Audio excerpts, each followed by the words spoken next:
Nous avons enfin le look de super-vilaine de Cerise, l'histoire de fond de Tomoe et Gabriel, ainsi que des indices d'informations sur l'avenir de Miraculous. L'épisode Yakushi Gozen est incroyable et si vous êtes prêts, plongeons en profondeur dedans. 1. Apparition de Cerise et Chrysalis. Alors, commençons par l'apparition de Cerise dans cet épisode. Et wow, il y a tellement de choses à analyser ici. Dans les toutes premières scènes de Cerise, on la voit sous sa forme civile à côté de Tomoe. Elle porte sa tenue rose foncé habituelle que nous avons vue dans les derniers épisodes de la saison 5. Tout a l'air normal, mais quelque chose dans son langage corporel indique déjà qu'elle prépare quelque chose. Elle entre avec une désinvolture totale et une grande assurance. Ce qui a immédiatement attiré l'attention de tout le monde, c'est ce moment où elle salue Tomoe en disant « Salut maman ». Cette réplique a choqué énormément de fans. Sérieusement, le fandom a explosé après cette scène. Les gens ont aussitôt commencé à se demander si Cerise pouvait en réalité être la fille de Tomoe. Mais soyons honnêtes. Personnellement, je ne pense pas que ce soit le cas. Cerise est manipulatrice. Elle adore jouer avec les esprits et tordre les émotions des gens. Donc pour moi, ce « salut maman » n'est pas de l'affection, c'est de la moquerie. On aurait dit qu'elle se moquait de la relation de Tomoe avec Kagami, peut-être pour montrer à quel point elle peut facilement s'immiscer dans ce rôle ou coincer Tomoe émotionnellement. C'est un stratagème psychologique. Cerise est connue pour utiliser les mots pour briser les gens, et je crois que c'était l'un de ces moments.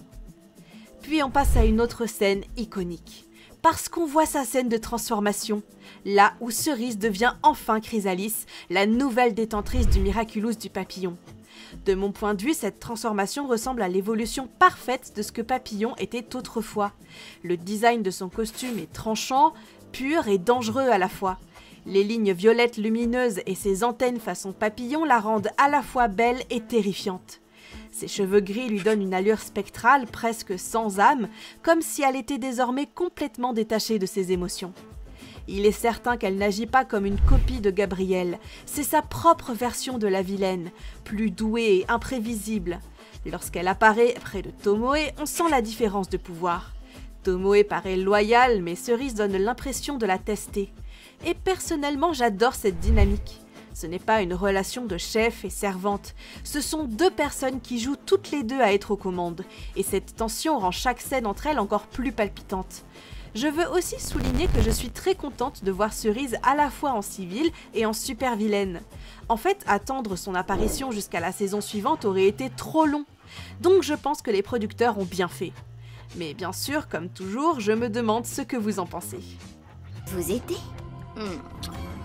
Ça doit être difficile de jouer les gentils, maman. 2. Trahison possible. Maintenant, parlons d'un élément qui, je pense, presque personne n'a vraiment remarqué. Et c'est la trahison possible, car je crois que ces graines ont été clairement semées dans cet épisode. Dans la suite de l'épisode, Cerise explique son grand plan à Tomoe, et ce plan inclut notre groupe de super-héros, les Miraculeurs. Elle dit qu'une fois Tomoe akumatisé, Chrysalis entrera dans le corps robot de Tomoe et piégera Félix à l'intérieur. Ensuite, ils échangeront son objet d'Amok pour obtenir un contrôle total sur lui. Après cela, Cerise aura l'occasion d'utiliser Félix comme espion au sein de l'équipe de super-héros. Et au début, le plan fonctionne réellement. Félix est piégé à l'intérieur de Yakushi Gozen. Mais heureusement, il n'a avec lui que l'objet de Sentimonstre de Kagami, pas le sien. Ce petit détail le sauve. C'est vraiment une simple coïncidence qui a sauvé le destin des super-héros. Mais ce qui m'intéresse vraiment, c'est la réaction de Cerise à cet échec. Elle n'a pas l'air frustrée ou désespérée. On dirait qu'elle calcule déjà son prochain coup. C'est ce qui la rend dangereuse. Elle ne s'appuie pas sur l'émotion mais sur la logique. Et de son point de vue, Félix vient de devenir sa cible numéro 1. Maintenant qu'elle travaille officiellement avec Tomoe, elle a accès à davantage d'informations, de ressources et de technologies. Elle ne va pas s'arrêter là. Et personnellement, je pense qu'elle ne vise plus seulement Félix, elle étudie tout le monde, chaque héros, chaque détenteur de Miraculous, chaque faiblesse. Et honnêtement, je le dis maintenant, on va la voir rallier l'un des héros secondaires à sa cause. Parce qu'on sait qu'elle ne se contente pas d'affronter les gens psychologiquement, elle entre dans leur tête. J'ai compris, et vous avez besoin de moi pour les mettre en sécurité, c'est ça? Oui, Marinette, c'est exact. 3. Le partenariat de Chrysalis et Tomoe. Regardons maintenant le partenariat entre Chrysalis et Tomoe. parce que cette alliance devient plus intéressante que jamais. Au départ, on dirait qu'elles travaillent ensemble juste pour ce plan précis. Mais si on prend en compte l'esprit de Cerise, je ne pense pas qu'elle quittera Tomoe de sitôt. Après tout, on sait que Tomoe n'est pas une femme ordinaire, ni une simple victime transformée en vilaine akumatisée. Elle va même plus loin que ce que Gabrielle a jamais été. Elle a l'intelligence, les relations et le bagage high-tech sur lesquels Gabrielle s'appuyait. Il est donc facile de comprendre pourquoi Cerise voudrait la garder près d'elle. Je pense que Chrysalis voit Tomoe comme plus qu'un pion. Elle la voit comme une alliée à long terme, peut-être même comme un outil pour construire quelque chose de bien plus grand que Monarch ne l'a jamais fait. La partie dangereuse ici, c'est Kagami. Elle est l'actuelle détentrice du Miraculous du dragon et n'a aucune idée que sa mère travaille avec la nouvelle détentrice du papillon. Cela fait d'elle la clé parfaite dans toute cette histoire. Si Chrysalis et Tomoe utilisent judicieusement la position de Kagami, elle pourrait accéder au cercle de Ladybug et Chat Noir sans éveiller les soupçons. Je vous pardonne, mère. 4. Argos et Kagami. Parlons d'Argos et de Kagami. Dans ces scènes chez Marinette, on voit leur look de super-héros. Argos porte sa tenue bleu foncé habituelle avec des lignes violettes lumineuses et une capuche qui lui donne une aura mystérieuse. Kagami, de son côté, est imposante dans son costume rouge et noir de Ryuko, avec des détails dorés de dragon assortis à son Miraculous. Je pense que c'est l'un des aperçus les plus proches d'Argos jusqu'à présent. On peut voir son costume en détail, mais bien sûr cette partie comporte un moment important. Parlons donc de ce moment à la fois drôle et très important. Dans Yaxi Gozen, Marinette, Félix et Kagami ont failli se faire prendre. Quand Kagami et Félix viennent chez Marinette pour lui donner leurs objets amok, Adrien apparaît soudainement et demande ce qu'ils font. Si vous voulez mon avis, cette scène n'était pas juste aléatoire. Je pense vraiment qu'elle a été faite exprès. Au fil des épisodes, Adrien pourrait commencer à assembler les pièces et réaliser que sa petite amie Marinette pourrait en réalité être Ladybug. Même les parents de Marinette commentent qu'ils ne les ont pas vus arriver, ce qui paraît déjà suspect. Quand on met tous les détails bout à bout, tout a du sens.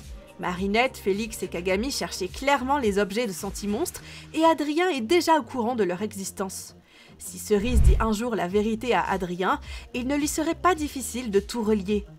On a l'impression que l'histoire prépare lentement cette révélation. Mais peut-être que je parais trop négatif. Je ne sais pas vraiment, donc j'attends vos commentaires sur cette scène précise. Après cela, je veux parler d'un autre point spécifique qui est la transformation de Kagami. Nous avons enfin pu voir sa séquence complète de transformation en Ryuko.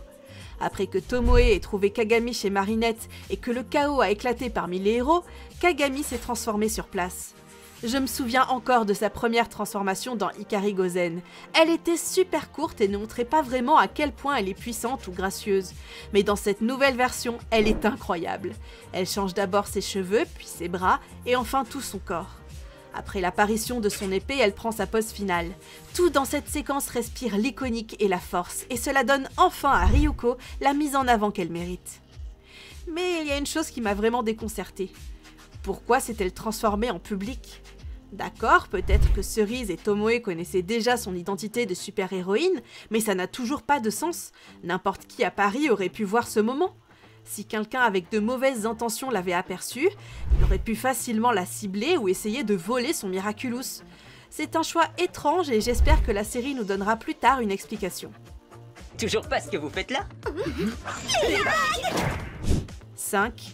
Comment tout a commencé dans Riposte. L'une des choses les plus intéressantes de cet épisode, c'est la façon dont il se rattache à Riposte. Nous apprenons enfin que ce qui s'est passé dans Riposte n'était pas aléatoire. C'était en fait prévu depuis le début. Dans une scène, on entend Gabrielle et Tomoe parler, et cet appel explique tout. Il s'avère que Tomoe et Gabrielle ont travaillé ensemble dès le tout début. Ils ont organisé l'apparition de Kagami à Paris exprès. L'objectif était de rapprocher Adrien et Kagami et en même temps de poursuivre secrètement leur projet commun en coulisses. C'est pour ça que dans Riposte, Kagami apparaît soudainement de nulle part et devient si importante dans la vie d'Adrien. Une manipulation parfaite, n'est-ce pas ? Tomoe voulait que sa fille crée un lien avec Adrien et Gabrielle voulait utiliser cette connexion pour son propre avantage. Mais derrière tout ça, il planifiait quelque chose de bien plus grand. Avec le recul, tout colle parfaitement. De leur coopération à leurs objectifs communs, il est clair que ce qu'il s'est passé dans Riposte était le point de départ de tout ce que nous voyons maintenant en saison 6. On peut donc dire que cet épisode ne fait pas que continuer l'histoire, il en montre aussi les coulisses. Et honnêtement, j'adore la façon dont les scénaristes relient tout. Cela rend l'ensemble de l'histoire plus cohérente. On comprend enfin pourquoi Kagami est toujours près d'Adrien, pourquoi sa mère était impliquée avec Gabriel, et comment tout cela a conduit l'alliance Cerise-Tomoe d'aujourd'hui. Et la vidéo se termine ici. Et vous, qu'est-ce que vous en pensez ? Si vous avez aimé la vidéo, likez, commentez et abonnez-vous. On se voit très bientôt dans la prochaine vidéo.